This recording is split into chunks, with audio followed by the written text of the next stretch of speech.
এবং মনে হচ্ছে পুরো নির্বাচনটাকে বানচাল করার একটা ষড়যন্ত্র, কিংবা দর্শককে যারা অন্যভাবে বিকৃত করতে চান, অন্যভাবে নিতে চান, তাদেরকে এক ধরনের সুযোগ দেওয়ার নামান্তর আর কি। যখন তারা ওই নির্দিষ্ট সংগঠন যখন যেটা করে সেটাই নীতিমালা, সেটা রাত 1টাই হোক 3টাই হোক, তখনই সার্কুলার দেওয়া যায়। আমরা আসলে শঙ্কিত। নির্বাচন কমিশনের প্রতি আমার বিনীত অনুরোধ থাকবে, নিয়ম নীতি যা করবেন স্পেসিফিক অ্যানাউন্স করেন। কয়েকটা ব্যাপার, একটা হচ্ছে গতকালকে আমরা আপনাদেরকে ফিডব্যাক দিয়েছিলাম যে চারুকলায় একটি কুচক্রী মহল আমাদের ব্যানারকে বিকৃত করা, ছবিকে বিকৃত করা এবং হিজাবোফোবিয়ার যে খুব প্রকাশ, হিজাবোফোবিয়া যে প্রকাশ করেছে সেটির প্রতিবাদ আমরা জানিয়েছিলাম এবং লিখিত অভিযোগ দিয়েছি ইউনিভার্সিটি প্রশাসনকে। এখন পর্যন্ত বিশ্ববিদ্যালয় প্রশাসন কোনো দৃশ্যমান পানিশমেন্ট এখন পর্যন্ত নেয়নি। এটা খুবই দুঃখজনক। নির্বাচনের আচরণবিধি সুস্পষ্ট লঙ্ঘন একটা অপরাধ। দ্বিতীয় অপরাধ হচ্ছে হিজাবের প্রতি যে ক্ষোভের বহিঃপ্রকাশ এবং চেহারা বিকৃতি এবং তার যে বহিঃপ্রকাশ ঘটিয়েছে সেটির প্রতিবাদ জানানো সত্ত্বেও, লিখিত অভিযোগ দেওয়া সত্ত্বেও এখন ব্যবস্থা না নেওয়াটা ইউনিভার্সিটি প্রশাসনের যে লেভেল প্লেয়িং ফিল্ডের কথা বলছে সেটি নিশ্চয়ই আপনারা বুঝতে পারছেন যে কোন পর্যায়ে আছে।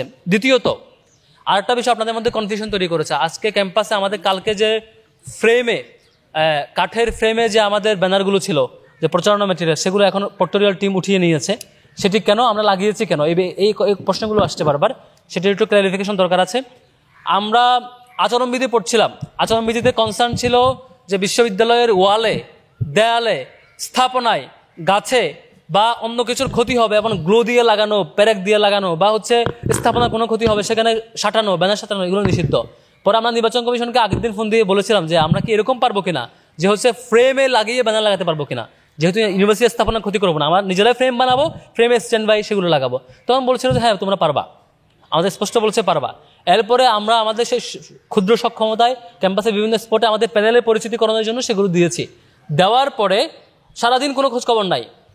যখন হঠাৎ রাত 10টা-11টার পরে ফিডব্যাক আসছে যে এটা আচরণবিধির মনে লঙ্ঘন হচ্ছে। আচরণবিধির সুস্পষ্ট কথা না। এরপরে ফোন দিলাম যে কেন আচরণবিধি লঙ্ঘন হচ্ছে, বলে যে আচরণবিধি তো আমরা তৈরি করি নাই, নির্বাচন কমিশনের কোড আনকোড ভাষ্য যে আচরণবিধি তো আমরা তৈরি করি না, সেটা আলাদা কমিটি আছে তারা করেছে, আমাদের দেখার সুযোগ হয় নাই, একটু ফাঁকফুকর থেকে গেছে, এই জন্য মনে হয় একটু গ্যাপ হয়ে গেছে। তোমরা তো আচরণবিধি লঙ্ঘন করো না, সমস্যা নেই, কিন্তু আমরা আলাদা নতুন করে বসে সিদ্ধান্ত নিচ্ছি, এই ধরনের ফিডব্যাক। এর মধ্যে কিছু কিছু মিডিয়া প্রকাশ করা শুরু করছে যে আমরা আচরণবিধি লঙ্ঘন করেছি, অথচ আমরা স্পষ্টত কনসার্ন নিয়ে আচরণবিধি মেনে সেটি করার চেষ্টা করেছিলাম। তারপর কেন যেন কোত্থেকে যেন ওহি আসে, হঠাৎ করে রাত 3টা বাজে 1টা বাজে হচ্ছে সার্কুলার দেয়। ঠিক এখানেও সেম, হঠাৎ করে গভীর রাতে হচ্ছে নোটিশ আসছে যে সবগুলো সরিয়ে ফেলতে হবে। তাদের আমাদেরকে তো ফোন দিবে অন্তত যে তোমরা এটা কেন লাগাইছো জিজ্ঞেস করবে, তখন আমরা ব্যাখ্যা দিলাম যে আপনাদেরকে বলে লাগিয়েছি। তারপরে আমরা বলেছি যে আপনারা যদি এটা বলেন যে হচ্ছে 9 তারিখ পর্যন্ত এই ঘোষণা আর চেঞ্জ হবে না, আর কেউ লাগাবে না, কোনো ধরনের ব্যানার ফেস্টুন এই ধরনের ইউজ করবে না, কোনো ফরম্যাটেই, কোনো স্টাইলেই, তাহলে আমরা সব সরিয়ে নিব, আপনার সাথে কোনো দ্বিমত নাই। তারপর বললো যে ওনাদের ফিডব্যাক হচ্ছে ঠিক আছে, আমাদের আগে আচরণবিধি ফাঁকফোকর ছিল, এখন আমরা মিটিং করে নতুন করে সিদ্ধান্ত নিয়েছি, এখন থেকে আর কেউ লাগাতে পারবে না, 3টার মধ্যে সরিয়ে যাবে। আমরাও বলেছি ঠিক আছে, ওকে, আপনারা যদি নতুন সিদ্ধান্ত নেন খুলে ফেলেন, প্রক্টোরিয়াল টিম পরে খুলে ফেলেছে। এ হচ্ছে সামগ্রিক অবস্থার ফিডব্যাক। কিন্তু ইতিপূর্বে আমরা দেখেছি যে হচ্ছে একজন প্রার্থী বিভিন্ন বিভিন্ন রুমে যে বা হলে মতবিনিময় সবার নামে খিচুড়ি পার্টির আয়োজন করেছে, খাওয়া দাওয়ার আয়োজন করেছে। করার পরে আপনারা দেখেছেন কমল মিডিয়ার বা বিভিন্ন নামে করার পরে যেদিন খাওয়া দাওয়ার পর্ব শিডিউল শেষ হয়েছে সবগুলো হলে, সেদিনেই সার্কুলার আসছে এখন থেকে খাওয়া দাওয়া নিষিদ্ধ, খাওয়া দাওয়া করা যাবে না। তাও আমরা ওয়েলকাম করছি, আপনারা নিষেধাজ্ঞা করতে পারেন, আপনারা নির্বাচন কমিশন ওহি আসুক আর যাই আসুক করতে পারেন, কিন্তু বলো যে প্রচারণা করা যাবে কিন্তু খাওয়া দাওয়া করানো যাবে না। তারপর আমরা প্রচারণায় নামলাম, হঠাৎ গভীর রাতে আবার সার্কুলার, প্রচারণা করা যাবে না। ঠিক আছে, তাহলে আমরা প্রচারণা করবো না, 26 পর্যন্ত অপেক্ষা করবো। তারপর আবার যখন সেই একটি দলের পক্ষ থেকে পরের দিন বিভিন্ন হলে মসজিদে শিডিউল দেওয়া হলো যে আগামীকাল জুমাবার অমুক বিপি প্রার্থী তমুক জিএস প্রার্থী তমুক মসজিদে নামাজ পড়তে সাংবাদিকবাদীকে দাওয়াত। তখন আমরা ফোন দিলাম, স্যার আপনারা তো বলেছেন এটা করা যাবে না, এখন কেন হচ্ছে? বলেছেন না বাবা, তোমরা হচ্ছে নামাজ পড়তে যেতে পারবা, ওখানে একটু দেখা কথা হলে সমস্যা নাই।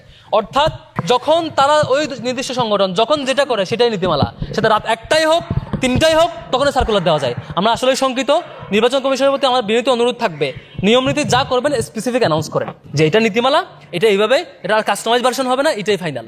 বারবার ঝাপসা ওয়ার্ড রাখবেন, আমাদের সময় সে এক ধরনের ব্যাখ্যা দিবেন, স্বতন্ত্র শিক্ষার্থীরা করলে তখন তাদের উপর চাপাই ধরবেন, বা অন্য কোনো প্যানেল করলে চাপাই ধরবেন, কিন্তু আপনাদের পছন্দের একটা দল কখনো করলে তখন তাকে ফ্লেক্সিবিলিটি দিবেন, তখন একটা নতুন ব্যাখ্যা দাঁড় করাবেন। এটা আমরা খুবই দুঃখজনক। তবে আমরা রেসপেক্ট জানাই নির্বাচন, আমরা টোটাল ডাকসু যে হওয়া দরকার ডাকসুর পরিবেশটা অটুট রাখা দরকার, সেই জায়গা থেকে আমরা বলেছি ঠিক আছে আপনারা অনুমতি সাপেক্ষে আমরা লাগানোর পরেও যদি আপনাদের কনসার্ন থাকে নতুন করে সিদ্ধান্ত নেন, নতুন সিদ্ধান্ত মধ্যে রেসপেক্ট আপনারা সবগুলো খুলে ফেলেন। এখন পর্টোরিয়াল টিম সবগুলো খুলে ফেলেছে, আমরা দ্বিমত করি নাই। আমরা এখন অপেক্ষায় আছি যে আবার কখন ওহি আসে এবং নতুন করে সার্কুলার আসে যে হ্যাঁ পোস্টার লাগাইতে পারবা, যে এমন সার্কুলার আসে তখন আমরা সেটা মানবো না নিশ্চয়। কারণ বারবার এই ওহি আসতে থাকলে নির্বাচনের রায়ের দিনও হয়তো এরকম ওহি আসতে থাকবে উপর থেকে। এ ধরনের নির্দিষ্ট মহলের প্রতি প্রভাবের দিন যদি নির্বাচন কমিশন থেকে যায় এটা খুবই কষ্টদায়ক হবে। এই ছিল কালকে থেকে আজকের ফিডব্যাক।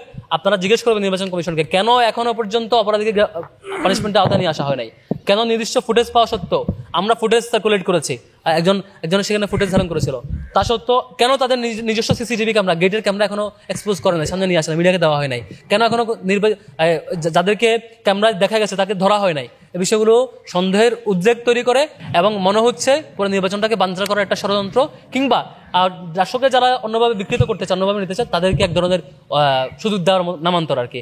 আমরা শিক্ষার্থীদের ভয়েস হইতে চাই, শিক্ষার্থীদের যে চাওয়া পাওয়া সেটাকে প্রতিষ্ঠা করতে চাই। সেজন্য এই পক্ষপাত দুষ্ট আচরণ থেকে শিক্ষকদের কাছ থেকে সরে এসে বরং শিক্ষকদেরকে শিক্ষক সুলভ আচরণের জন্য বিনীত অনুরোধ করছি। ঐক্যবদ্ধ শিক্ষার্থী জোটের পক্ষ থেকে আমি ক্রীড়া সম্পাদক পদে ডাকসু নির্বাচন করছি, আমার ব্যালট নম্বর 1।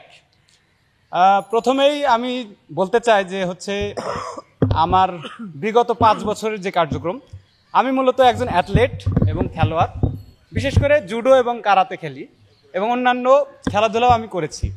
তো জুডো কারাতেতে আমি 3 বার আন্তঃহল আনবিটেবল চ্যাম্পিয়ন হয়েছি, একই সাথে জুডো এবং কারাতেতে ব্ল্যাক বেল্টধারী।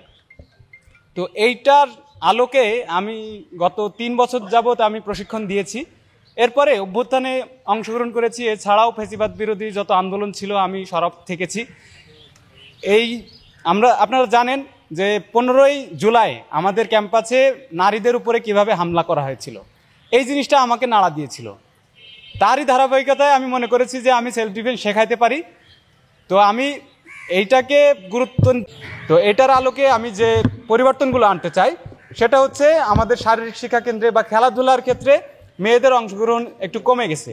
এই জিনিসটাকে আমি বেশি অ্যাড্রেস করতে চেয়েছি এবং এজন্যই মেয়েদেরকে হলগুলোতে সেলফ ডিফেন্স ট্রেনিং করিয়েছি। কারণ যদি ফিজিক্যালি ফিট থাকে মেয়েরা তখন তারা অন্যান্য খেলাধুলাও ভালোভাবে করতে পারবে। ফিজিক্যালি ফিট থাকলে তারা তাদের ব্রেনও ভালো কাজ করবে এবং খেলাধুলা করলে একই সাথে তারা ডিপ্রেশন থেকে দূরে থাকবে এবং মাদকাসক্তি বা অন্যান্য যে খারাপ অভ্যাসগুলো আছে সেগুলো থেকে ফিরে আসতে পারবে। আর মূল যে আমি লক্ষ্য সেটা হচ্ছে খেলোয়াড়দেরকে মাঠে বা শিক্ষার্থীদেরকে মাঠে ফিরিয়ে নিয়ে আসা। এজন্য আমি চেষ্টা করব যে খেলার মাঠগুলো সংস্কার করা, মেয়েদেরকে বিশেষ করে তাদের খেলার পরিবেশ যাতে তৈরি হয় সেইটার জন্য চেষ্টা করব এবং বিশেষ করে জিমনেশিয়াম যাতে 2টা হয় এটার চেষ্টা করব। আর খেলাধুলা সংক্রান্ত যে সমস্যাগুলো আছে এইটা আমি অ্যাড্রেস করব, অর্থাৎ আমি স্টুডেন্টদের ভয়েস হব। আপনারা জানেন এই অভ্যুত্থানে যদি যারা খেলোয়াড়, আন্তর্জাতিক মানে খেলোয়াড়, তারা যদি ভয়েস রেজ করতো, আমি যদি উদাহরণ হিসেবে বলি সাকিব আল হাসান বা মাশরাফি বিন মুর্তজা যদি অভ্যুত্থানের ভিতরে ভয়েস রেজ করতো তাহলে কিন্তু তারা বিশ্ববরেণ্য নেতা হয়ে যেতে পারতো। তো আমি তারা পারে নাই, কিন্তু আমি এই কাজটা করতে চাই। আমি আপনাদের কাছে এবং শিক্ষার্থীদের কাছে দোয়া চাই, আশা করি আমি ডাকসু নির্বাচনে ভালো করব। ধন্যবাদ।